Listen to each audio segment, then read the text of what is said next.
Welcome back for the part 2 of the Chapter 5 demonstration. I'm going to begin the demonstration by talking about sorting and filtering data, and that portion of your assignment begins on page 322. One of the unique features of Excel is it allows you to manipulate your data however you like, and you can sort and filter your data to find certain records or to answer certain questions that you want. In database language, it's called querying. Here it's called filtering, but it's basically the same thing. So if you're familiar with writing a query in Access, it's kind of the same thing. Done a little bit differently though. So the first thing we're going to do is we're going to sort our data. So I've clicked into the table, and I'm going to click on the sort and filter.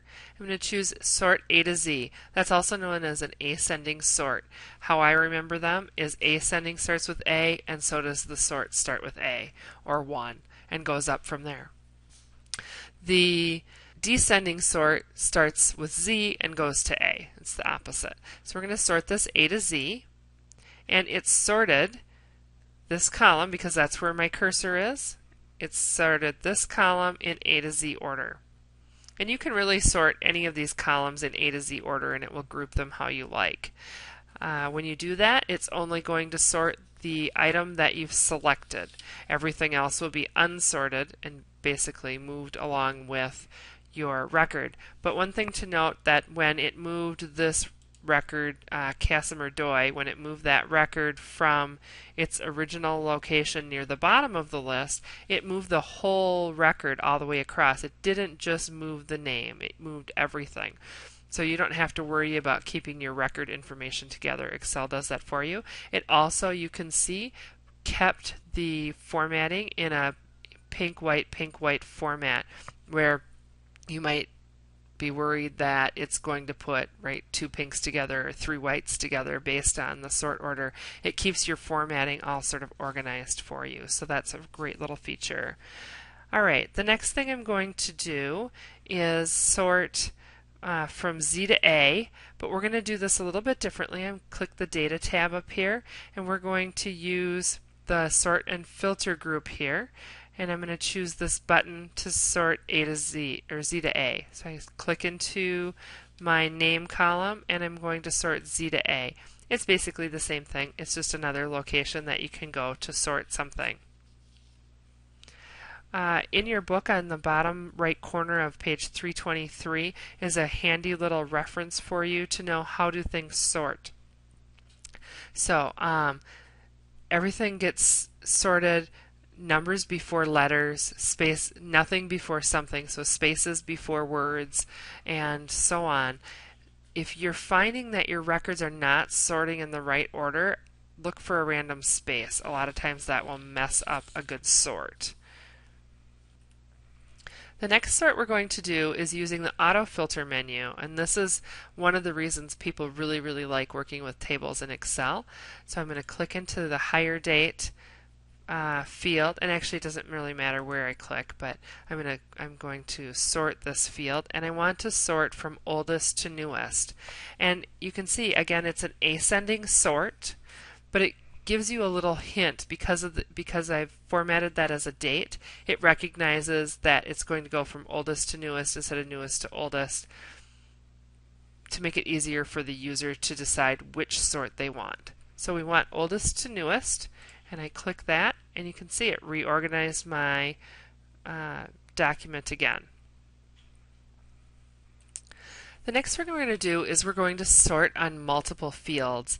And what I've done is I've opened the class notes that are posted in D2L for you. I spent a fair amount of time in class discussing these notes, and I really want to take time to explain it, not just for the folks that are in my classroom section, but also for everybody to understand what we're doing here. So one of the things that the book talks about on the bottom of page 324 is how to read a sort command in the book, because it's hard to really picture what it is that you're doing, and so I spent some time explaining it in this segment. The example in the book that they give is sort by quota within status within type. And that's really what I'm looking at. So my example here says sort employees by, and what I mean is it's sort employees by last name within age, by ascending, within state by descending, however you want to phrase it, but that's what that phrase means. And what it really is telling you is first you're going to sort the states, and then you're going to sort by age within the states, and then within the state and the ages you'll sort the employee names in alphabetical order.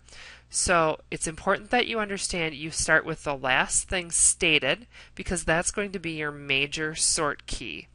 Your intermediate sort key are the ones that are in the center, and the minor sort keys are the ones that are at the beginning of the sentence, but they influence the sort the least. So I give you an example down below that I want to go through with you. So my major sort key is state, and I've sorted these by state, and you can see they're alphabetical. The states are alphabetical, and they're all grouped together. Now within each state, I then sorted by age, and you can see within the Minnesota grouping, the ages are in order, and also within the other groupings, they're in order. The last thing I want to show you is I've sorted the names. And now here you can see that Sarah Beck and Bobby Voigt are sorted alphabetically. And then it starts over with Steve Anderson. And the thing about this is it's correct, because I've sorted within the 24s, I have sorted the names correctly. And then sorted the 28 last. So that's what it means by saying major sort key, intermediate sort key, and minor sort key, and how that influences the sort. I'm going to scroll down here a little bit so that you can see a different sort. In this sort, the age is the primary key, or the major sort key, and then the state is the intermediate key, and employees again are the minor key. So all my ages are the same, so I've got all my 24s here. And then within the 24s, it's sorted the states.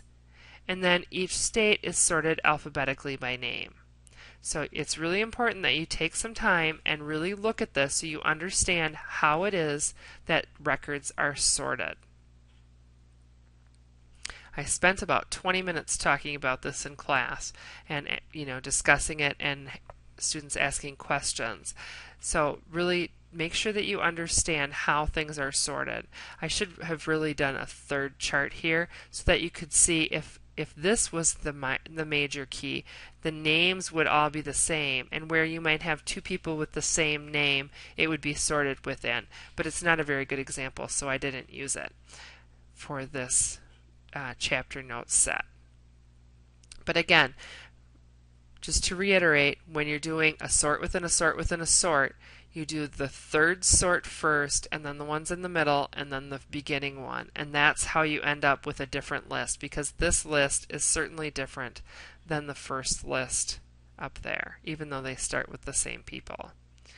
Okay, I'm going to minimize this, and I'm going to go back to Excel so that we can discuss sorting. Okay, so let's take a look at how to sort on multiple fields for this next part of the assignment. I'm going to click on the Home tab here, and our first sort, we're going to do the sort and filter, and we're going to do a custom sort so that we can sort on multiple keys. I'm going to do hire date. We're going to do type. We're going to sort on the values, and we're going to sort A to Z. And then I'm going to add a level, and I'm going to choose status, values, A to Z again, ascending. Add one more level, quota, values, and largest to smallest. Once I've selected all my levels, I click OK, and it sorts it right away. It doesn't wait. So let's review our sort. The first thing we did was sort by type. All our types are grouped together, inside and outside. Then we sorted by status. So within inside, we can look over, and it's sorted alphabetically all the full-timers together, and then the part-timers, and outside, all the full-timers, and then the part-timers together. And then within the full-timers, let's look at the first group up here. So within this group of full-timers, it sorted the quotas. And you'll see it goes down to 2,100,000, and then it pops back up to 3 million. And the reason why is because the status grouping changed. So that's kind of how to look at your groupings and look at your different sorts. It sorts in the order that we selected in our sort and filter. So when I go back into custom sort just to look at it with you, this is the order that it used to sort your fields. You can rearrange them, sort them so that they're alphabetical first or whatever, however you do it, but it's going to do this sort, then this sort, then this sort. So this would be worded sort quota within status within type. And that's how you read it and then execute it. All right, before we move on, we're going to get our data in original sort order. So I'm going to sort this oldest to newest. There we go. We're back to where we began. Now we're going to use auto filtering. To do auto filtering, this is a really great way to manage your database and your data within the database. By creating a table, these just pop right up and it's super quick and easy to use them and sort your data. This is one of the reasons people really love tables in Excel. This next bit is to create a query that's called an AND query. It's using two criteria to filter your data. To do that, I want to find people that work full-time and work inside on our fundraising. So I'm going to use these auto filter buttons here. I'm going to uncheck part-time, so it's only going to give me full-time people, and I'm going to uncheck outside so that it only gives me the inside people. And that is my result. Super quick, super easy way to get that to appear.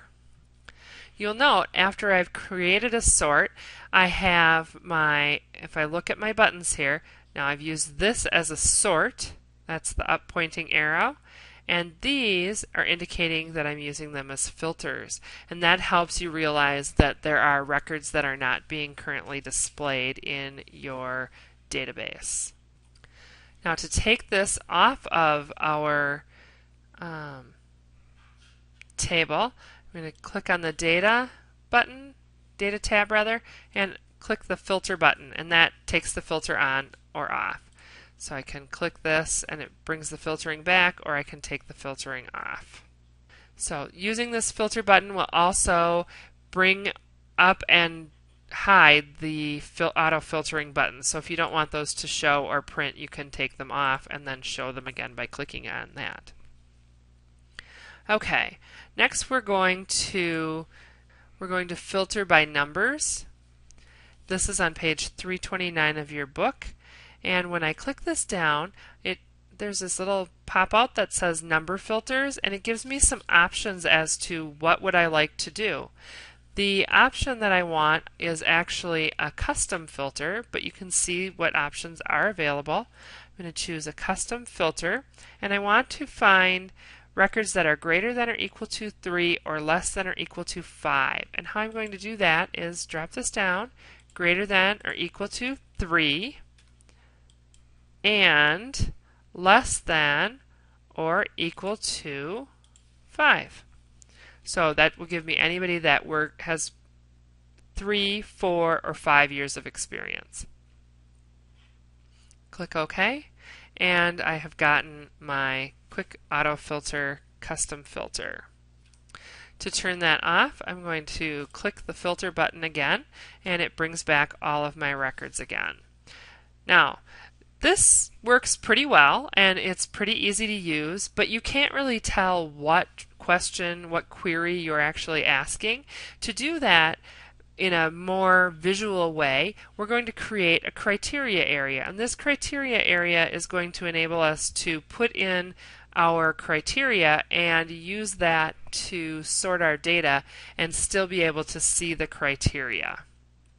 All right, let's set up our criteria area. We're going to take these cells here and copy them, and we're going to paste them here. Then I'm going to apply some formatting. There we go, that one. And in that way, it looks the same. Now it's really important for, whoops, that didn't stay. It's really important for future use of this document that this be in the same column as this. It helps Excel greatly to have that. Now I'm going to change the name of this to criteria area, and I am going to enter under status. I'm going to put part-time, spelling counts, and experience greater than 3, and grade is going to be greater than B. Now just a word of note here, because this came up in class. When I say greater than B, you might be thinking of your grades that you're getting in your classes, and greater than B would be A. However, in the case of this document, I want to show you something. Excel correlates letters with numbers. So, if I do this, and then I put numbers underneath, you can see that greater than B would be greater than 2. Not A. Anything over here, C, D, or E, is greater than B. So it's greater than in the sense that Excel has to assign a value to it, and that's how it assigns those values. So just to be aware, when we do this, we're not going to get the A's, we're going to get the C's and D's instead. So we've entered our criteria for our sort. What we want to see are all the part-time people that have more than 3 years of experience and a grade that is a C or D or F in their grade column. I click on here, and then I'm going to go to Data tab and the Advanced button. And this is my advanced filtering option. It says, do you want to filter the list in place? Yes, I do. My list is correct as written. The criteria range, though, is not specified, and I actually want to highlight this to be my criteria range, and then click OK. And when I do that, I get one record that meets all 3 of those criteria. This really means this and this and this all have to be met. There's no ORs in there. We'll talk about ORs later. But that is how you sort your records using the advanced filter. And that's considered sorting in place. Let's return our records back so they all show back up. And I'm going to click an A9 to activate my cell. Okay. Now we're going to create an extract area down below here. And what that will do is, instead of sorting my records in place in my data here, in my database, it's actually going to pull the records, leave them here, but also copy them down below so it's easy to view them. What I'm going to do is I'm going to copy this again, just like I did before. And I'm going to put it down here in row 25 and paste it. Nope, we'll just paste it there. And I'm going to change this to red again. And I'm going to call this extract area. Once we get the extract area set up, then what we're going to do is we're going to give it a name so that Excel recognizes it. And I'm going to name it extract, like so. And press enter. Now it has a name, and I can do an advanced sort. Data, advanced, copy to another location because I want my records to show up down below in the extract area using the criteria from up above, and I'm just going to double check and make sure that my references are right. So List range, my list is in A8 to J21, that's correct. Criteria is in A2 to A3, and copy to A26 to J26. Looks good to me. Let's run it. Click OK, and there's my record. Shows up. It's the only one. It's the exact same filter that we did previously, however, it's using it in the extract area instead of having it show up in the list area. This concludes part 2 of the Chapter 5 demonstration. Please continue with the final part, part 3, so that you get all of the information contained within the entire chapter and the explanations that goes with it.